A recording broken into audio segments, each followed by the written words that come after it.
ஏன் தங்கம்? யாரு பக்கத்துல உட்கார்ந்து இருக்கோன்னு பாத்தியா? நீயும் யாரு பக்கத்துல இருக்குன்னு பாத்தியா? தண்ணீரை தொட தங்கம். அவகிட்ட நான் சொல்லியிருக்கேன் எல்லாம். சரியா? எல்லாம் சரியாயிரும். சரியா? நீ மனசை போட்டு குழப்பாத தங்கம். மனசை போட்டு குழப்பாத. குழப்பறனால எதுவுமே நடக்க போறது கிடையாது.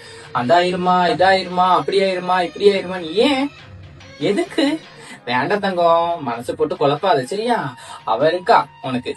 சரியா? அவ எல்லாத்தையும் பாத்துப்பா. நீ கவலைப்படாத. எங்க போயிருவாங்க? எவ்வளவு தூரம் போயிருவாங்க? நீ விடுற ஒவ்வொரு கண்ணீரும் சரியா போயிருமா? நீ அழுது சொன்ன கண்ணீரெல்லாம் நான் அவ காலடியில வச்சிருக்கேன். சரியா? எல்லாம் சரியாயிடும். சரியா? ஒன்னும் நீ கவலைப்படாத. அவ இருக்கா. அவ இருக்கும்போது நீ ஏன் கவலைப்படணும்? உனக்கு மேல ஒரு சக்தி இருக்கு நம்புறல்ல. நம்மள இயக்குறது ஒரு சக்தி தானே. உனக்கு பெத்தவ எப்படி தங்கம் கைவிட்டுருவா? சொல்லு தங்கம். உனக்கு பெத்தவ எப்படி கைவிட்டுருவா? கவலையே படாத. சரியா? கூடிய சீக்கிரம் பக்கத்துல வந்துட்டா எல்லாம் சரியா போயிரும்ல. சிரிச்சிடு. அதான் உனக்கு அழகா இருக்கும்.